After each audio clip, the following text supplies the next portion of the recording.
Every mystery begins where logic ends. Tonight, we count down 10 real events science still can't explain, each more unsettling than the last. Watch to the end. Number 1 will make you question reality itself. Number 10, the Tao's hum. Imagine a low, relentless hum only some hear, everywhere, always, yet microphones hear nothing. In Taos, New Mexico, since the early 90s, about 2% report it.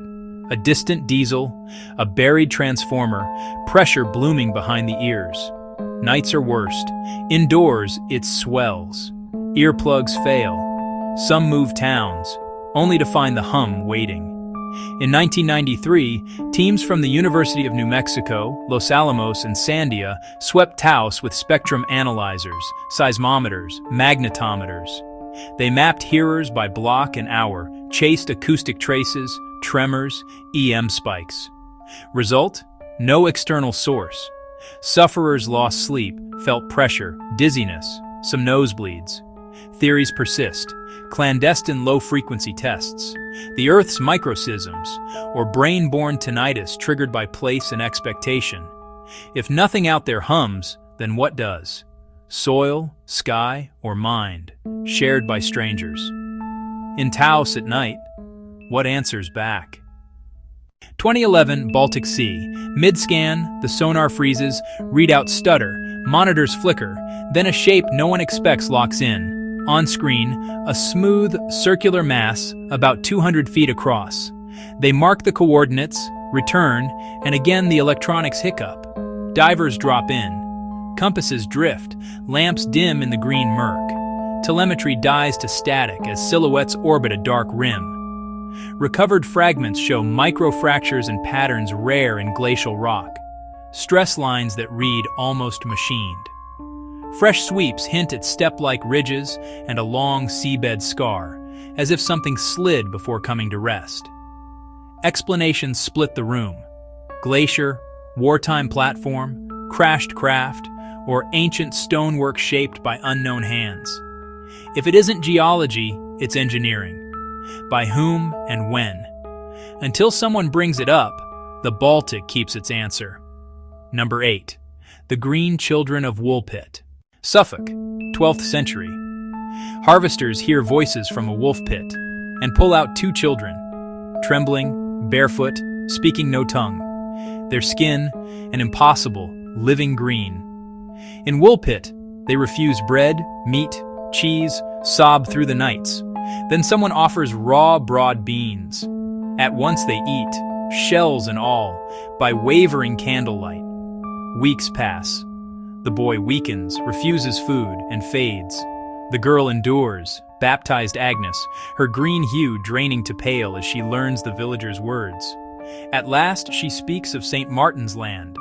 Twilight without a sun, distant bells, a cavernous tunnel, then blinding light and fields not their own. Explanations collide. Chlorosis, arsenic, a lost Flemish origin, a fairy realm folktale, or a crossing from elsewhere. If borders slip, what else might wander through? Number 7. The Pollock Twins. A little girl stops at a familiar doorstep and whispers, "We died here." 1957, England.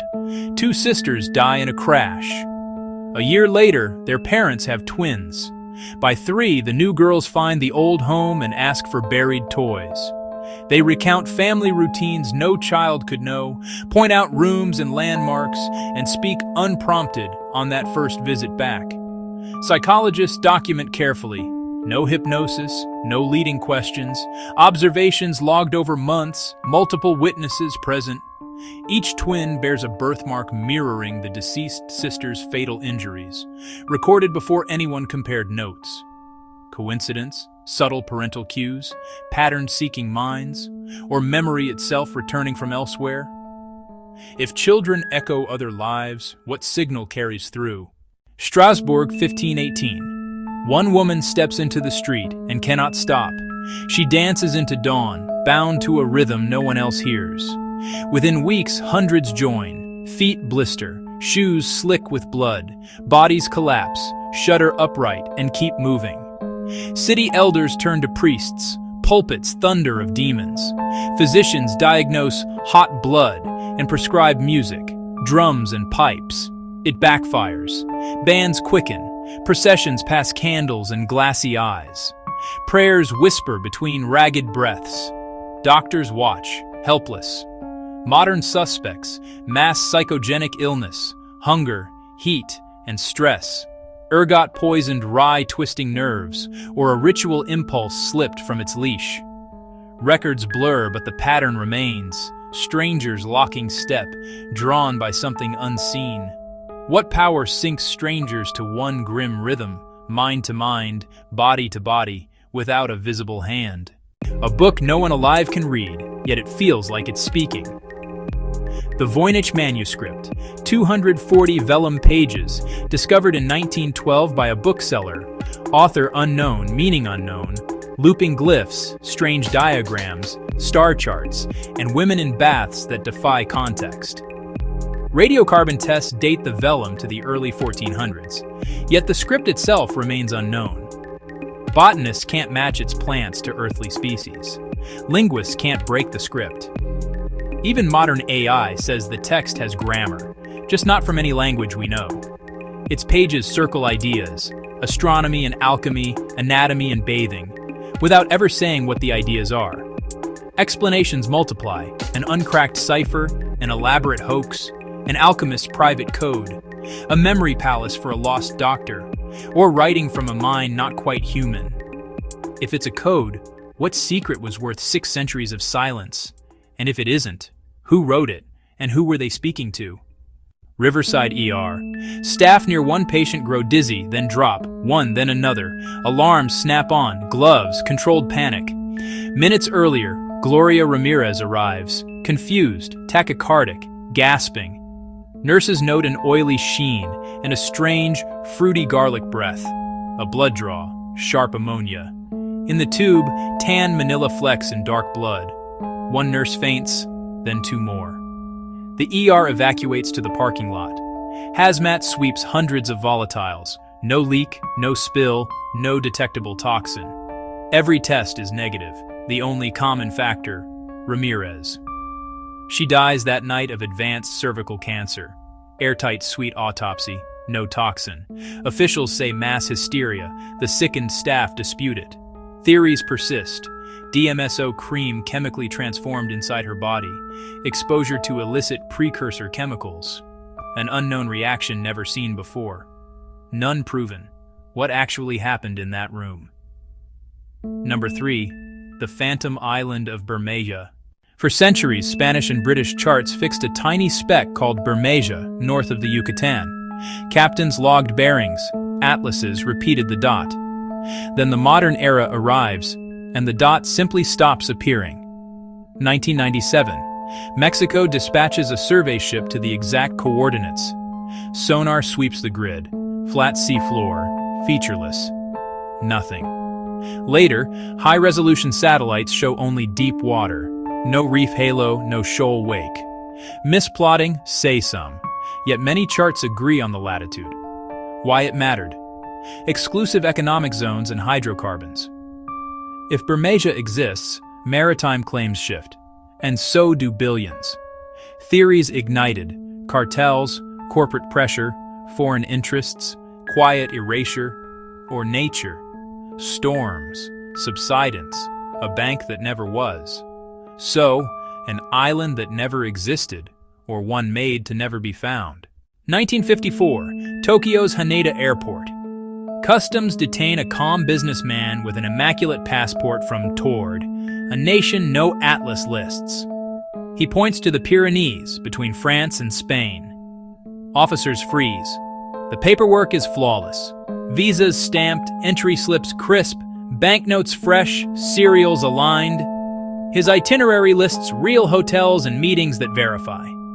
Except the country they're from. Hours of interrogation. He's polite, frustrated, unwavering. Maps unfurl, borders traced. Tord, he insists, has stood 1,000 years. The room feels smaller. The map somehow incomplete. They lodge him under guard in a business hotel. Cameras watch the corridor. 2 officers at the door. The key turns. The hallway hums. Night holds its breath. Morning. The lock clicks. Officers enter. The room is empty. No man, no passport, no broken seal on the window, and no gap in the watch. Primary sources are scarce and contradictory. Timelines blur in retellings, yet the feeling lingers that the map isn't wrong, only unfinished. Legend polished by time, or a traveler between nearby worlds. Number 1, the Orang Medan ghost ship. 1947, Strait of Malacca. A cracked SOS hisses over shortwave. All officers dead, I die. A rescue crew boards, bodies where they fell, faces frozen in terror, eyes fixed on something unseen. No burns, no wounds, the air feels wrong.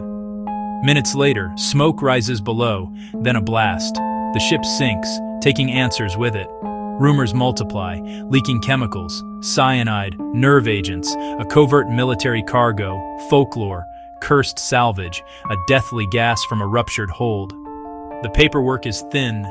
Names shift, dates conflict, logs are secondhand, the cargo list missing or redacted, official files silent. So what boarded first, man, molecule, or myth? When the sea took the Medan, did something else slip back into the world, unseen? 10 mysteries, 10 unanswered questions. Science explains most things, but not everything. Which case disturbed you the most? Comment your theory below, like, and subscribe for more real mysteries every week.